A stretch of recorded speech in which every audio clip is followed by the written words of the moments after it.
Brazilian কিংবদন্তি footballer Roberto Carlos কালিমা পড়ে ইসলাম ধর্ম গ্রহণ করেছেন, পা বাড়িয়েছেন শান্তির ধর্মে।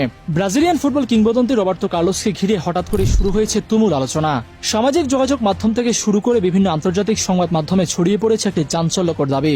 রবার্তো কার্লোস নাকি ইসলাম ধর্ম গ্রহণ করেছেন।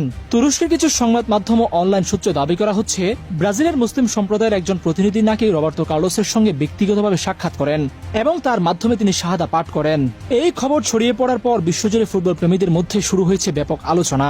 আর এই দাবির সঙ্গে সবচেয়ে বেশি যে নামটি সামনে আসছে তিনি হলেন জিহাদ হাসান।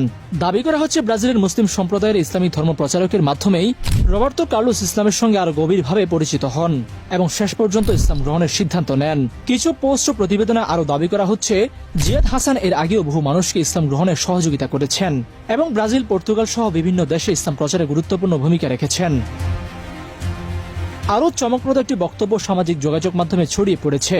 সেখানে দাবি করা হচ্ছে, রিও ডি জেনেরিওতে একটি ভয়াবহ দুর্ঘটনার পর রবার্তো কার্লোস যখন মৃত্যুর খুব কাছাকাছি চলে গিয়েছিলেন, তখন জিহাদ হাসান তাকে হাসপাতালে দেখতে যান। পরবর্তীতে তাদের মধ্যে বন্ধুত্ব তৈরি হয়। ইসলাম নিয়ে বিভিন্ন আলোচনা রবার্তো কার্লোসের নানা প্রশ্নের উত্তর দেওয়ার মাধ্যমেই জিহাদ হাসান নাকি তাকে ইসলামের প্রতি আকৃষ্ট করেন।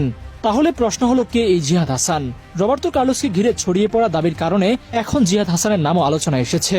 তাকে ব্রাজিলের একজন ইসলামী ধর্ম প্রচারক হিসেবে পরিচয় করিয়ে দেওয়া হচ্ছে এবং বিভিন্ন মানুষের ইসলাম গ্রহণে তার ভূমিকা রয়েছে বলে দাবি করা হচ্ছে।